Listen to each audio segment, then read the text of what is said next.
Msanii maarufu wa muziki Afropop wenye ladha ya kibongo flavor, Christian Bella Obama, CBO, hatimaye amepewa uraia wa Tanzania baada ya kuishi kwa miaka zaidi ya 20 akifanya muziki hapa nchini. Bella, ambaye amekuja Tanzania akiwa na miaka 17, mpaka sasa ana miaka zaidi ya 30, amemwambia mwandishi wa Ayoel TV Video Vidox, "Nashukuru Mungu, nashukuru serikali ya Tanzania na Watanzania kwa ujumla. Watanzania wananipenda na Watanzania ndio wamenibeba. Nina miaka 20 ndani ya Tanzania, niliingia nikiwa na miaka 17, ilikuwa under 18.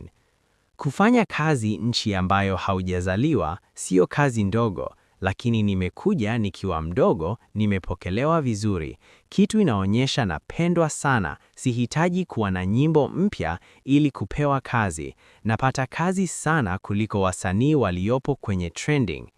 Sijapewa uraia kwa sababu nina watoto na Mtanzania, ni process ndefu sana na lazima kuzifuata hata kama unapendwa na viongozi.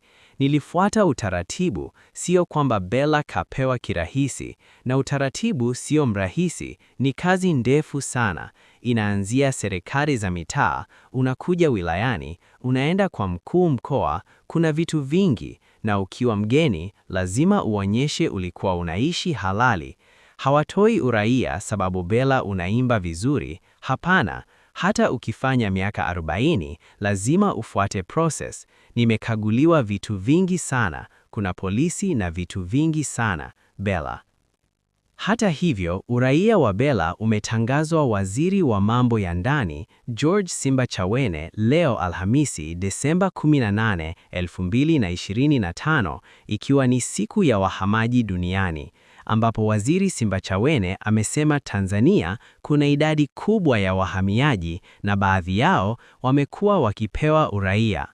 Hapo mwanzo, Bella alikuwa raia wa Jamhuri ya Kidemokrasia ya Kongo ambaye ameishi Tanzania kwa muda mrefu akifanya shughuli za kisanii.